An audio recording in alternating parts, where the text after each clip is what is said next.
So mga chinggo, ano po ba ang EREG or ang electronic registration? Ito po ang online account natin sa Department of Migrant Workers na kung saan i-input natin lahat ng ating personal information. Ang EREG po ang gagamitin natin sa pag-register natin sa exam dito sa South Korea. So napaka-importante pong gumawa tayo ng EREG kung balak nating mag-exam dito sa South Korea. At ngayon mga chinggo, tara tignan natin kung paano mag-register dito. At punta lang po tayo sa ating Google at i-type natin ang EREG DMW. At yan na po ang lalabas kaagad. At i-tap lang po natin yung register at accept lang po natin ang kanilang terms and conditions.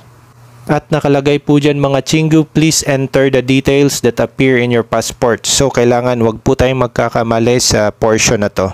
Napaka-importante po na yung email address natin ay valid at active dahil dito po mag-notify yung registration number natin.